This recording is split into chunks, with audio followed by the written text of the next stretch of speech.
All right, Island, Aether Vial. That's the start you want. Jacob, Forest, Birds of Paradise. Aether Vial on 1.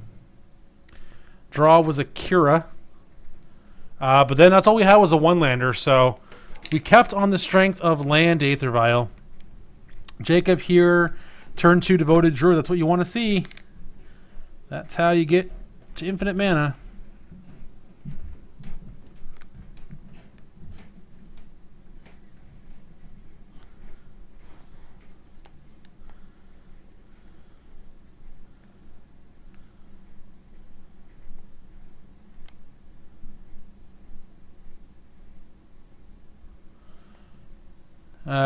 Violon 2. Potentially still hasn't found a land. He's going to Violin to play this Adept. He did find his land, though. The draw step gave him that second island, so that's a good pickup. Tidebinder Mage is going to lock down the Birds of Paradise. It's not a good idea to target the Devoted Druid. Oh, infinite mana. That's game. Jacob says, I will make infinite mana, and then I will Chord of Calling for whatever I'd like. He will Chord of Calling for Duskwatch Recruiter. Duskwatch Recruiter will now let him cycle through his whole deck and find a copy of Walking Ballista.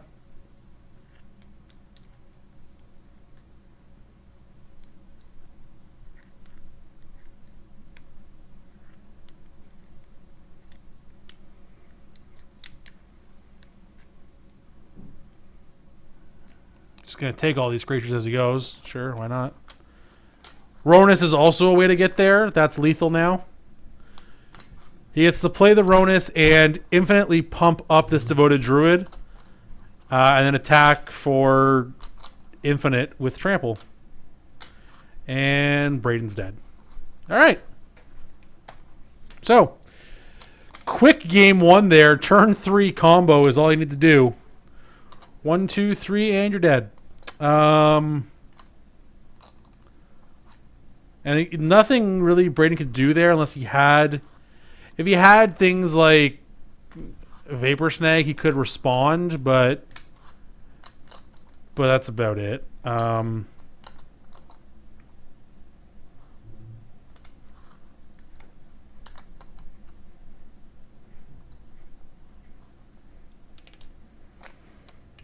Yeah, that's a rough one. Might have to look out for a backup match this time, that's for sure. Don't want to have that much downtime. That's not a thing I'm looking for. Gonna go to sideboard here. Braiden does have some cards he gets to bring in. It's hard to play the mana denial game against this deck, just because it gets to play Hierarch and Birds of Paradise. So it's really hard to keep this deck off of its colors successfully.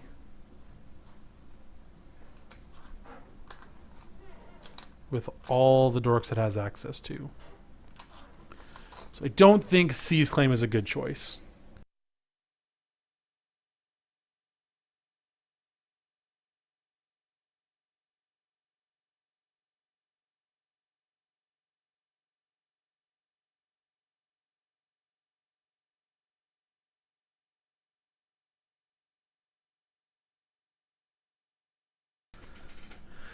All right. What is... Braiden only has a couple cards. Looks like he pulled out there, so...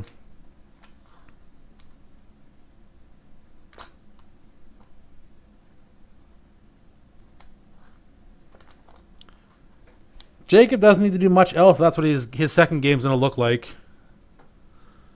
Turn 3 combo is pretty good.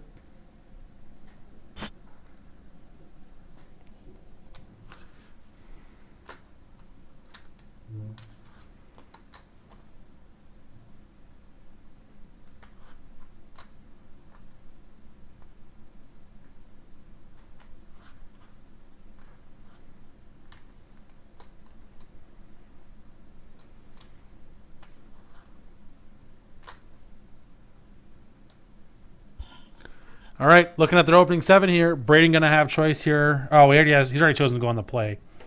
Gonna have first option here to see what he wants to do. He's got a couple lands this time.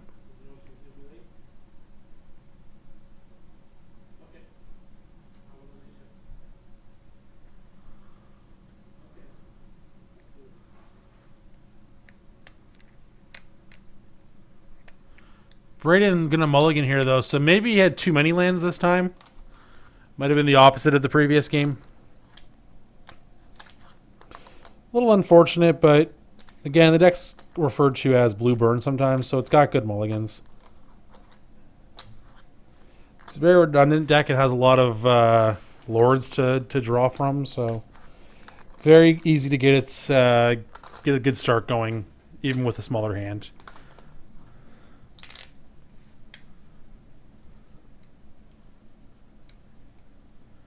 Mulligan down to 5. That was a one-lander, but it was a Mutavault. So that was a no-colored source hand. That's definitely not a hand that you can usually keep unless they have the turn 1 Aether Vial.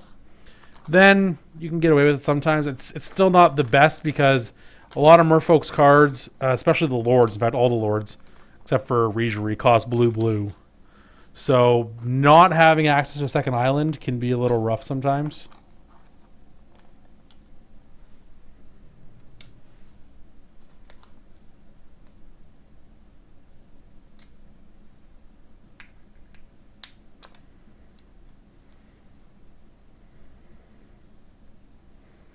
Okay, so we have found the 5 we're going to keep.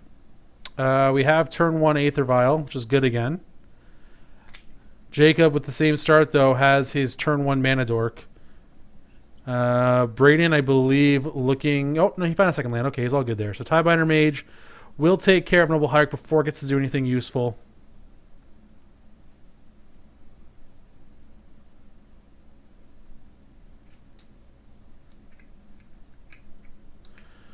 Windswept Teeth there on turn 2.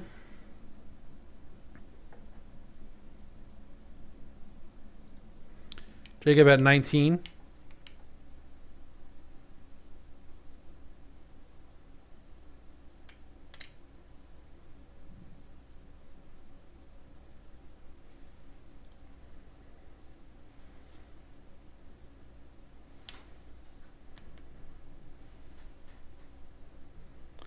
Turn 2, what do you got? I think he just has the combo again. There's a Vizier in his hand. Ugh. Okay. So he does have the combo, so Braiden needs something, or he is just dead. Cavernous Souls. Naming Merfolk. What's that going to bring down? Spreading Seas on your plains. Okay, this will take away the ability unless Jacob has another white source.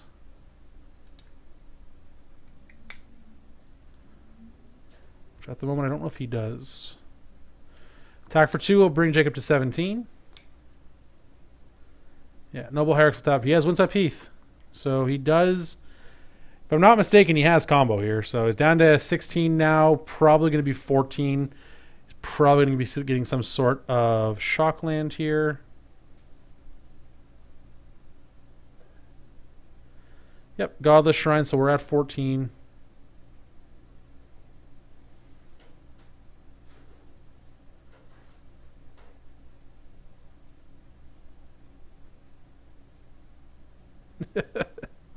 So yeah, Braiden has to respond to the Vapor Snag. That's going to be fine. He's not dead. He's at 13. Jacob's able to float enough mana that he can replay the Devoted Druid, right? Because he can tap it, untap it, tap it. Yeah, he has enough mana for it, so. Yeah, Braiden still needs something or he's just dead. Jacob also already has in hand the Deathwatch Recruiter. So that's going to be the ability to go find Ronus slash...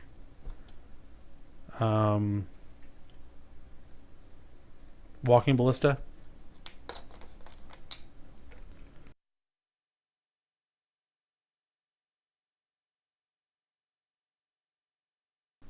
Yep.